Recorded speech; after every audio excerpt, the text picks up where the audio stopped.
They say the woods remember, not in words, not in ways we understand, but in sounds. In the shifting of leaves when no wind blows, in the creak of old trunks under still skies, and sometimes in music. Soft, slow, like a lullaby from something that never learned to sleep.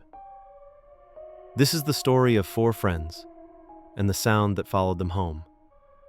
It began with a plan, a simple camping trip. Alex organized it, always the organizer, the responsible one.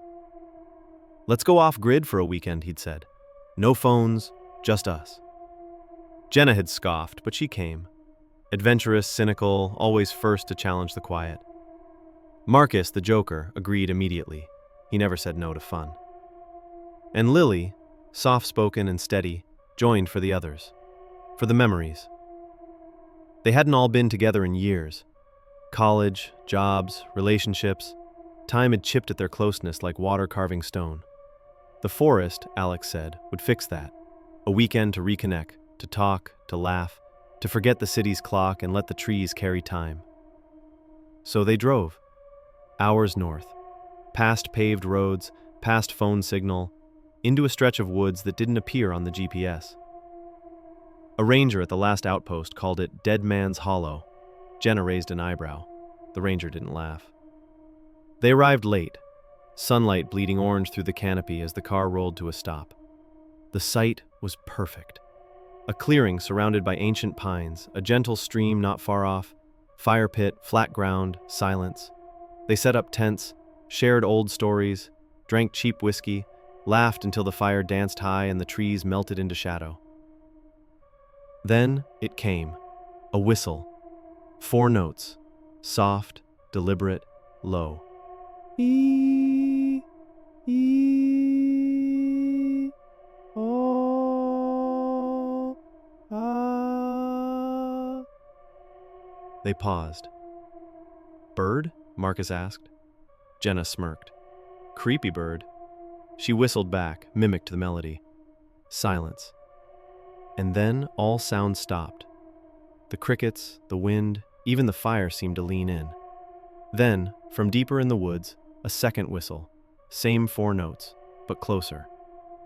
They stared into the dark. No one said anything. Alex threw another log onto the fire. Lily pulled her blanket tighter, and Jenna, confident, unafraid, smiled too wide. The next morning, the forest felt strange. Cooler, still, as if the trees were holding their breath. Alex returned from collecting firewood, pale. "I saw someone," he whispered, "by the creek, just standing there." "A camper?" Jenna offered. "No gear, no backpack, just standing." They found no footprints, no path leading in, just untouched soil and moss. That night, they stayed close to the fire. Jenna joked less. Marcus stayed quiet. Then, near midnight, the whistle. Again. But this time it came from behind Marcus's tent. And then again, from behind Lily's. Too quick, too far apart, unless there was more than one. Lily didn't sleep. Alex sat up with a knife in his hand. Jenna stared at the dark with her jaw set.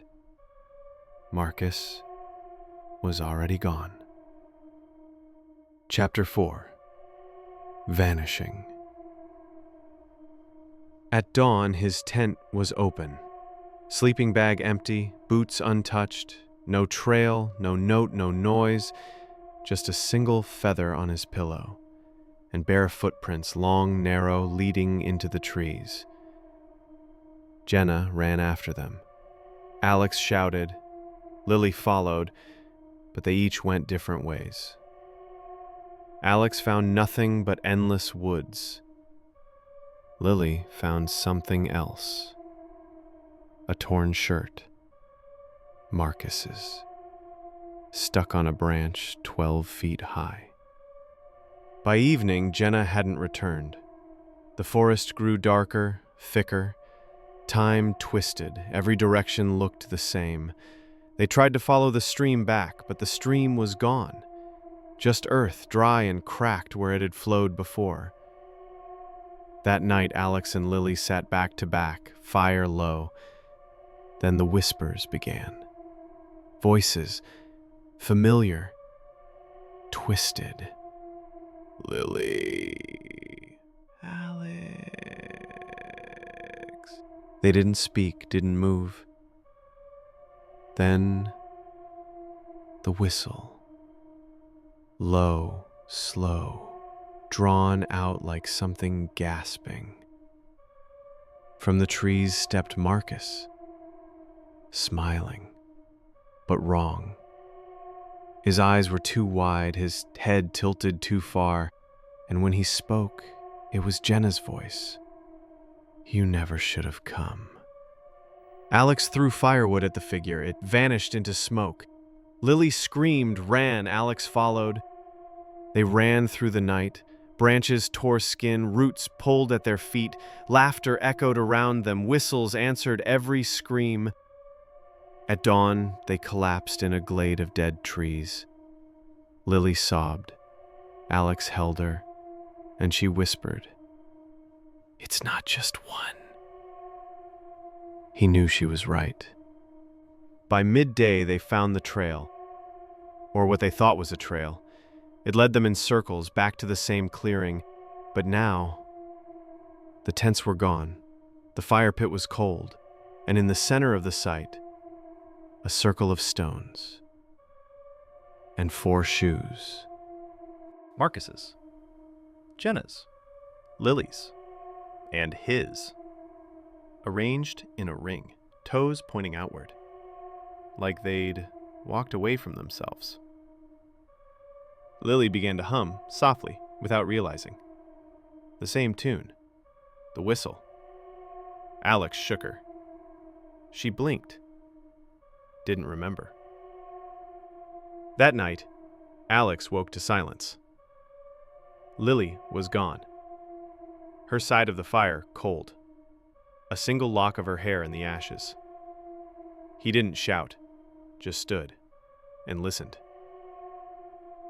The whistle came. Behind him. He turned, and there stood something. It wore Lily's face, and behind it, Jenna and Marcus and dozens of others, all smiling, all empty. They began to hum, together, the same 4 notes again and again and again. He screamed, and the forest swallowed it whole. They found Alex 3 days later, wandering down a mountain road, barefoot, eyes hollow, hands covered in mud. He never spoke of what happened. The ranger who found him asked one question. "Did you hear it?" Alex didn't answer, but when the lights flickered in the hospital that night, the nurse swore she heard a whistle. 4 notes, drawn into the wires, humming through the walls. No one ever found the campsite, or the friends, or even the clearing. But every few years, campers vanish. Sometimes a boot is found, or a sock, or a tent still zipped with no one inside. And in the woods around Dead Man's Hollow, sometimes the trees hum. Sometimes they remember, and sometimes they sing.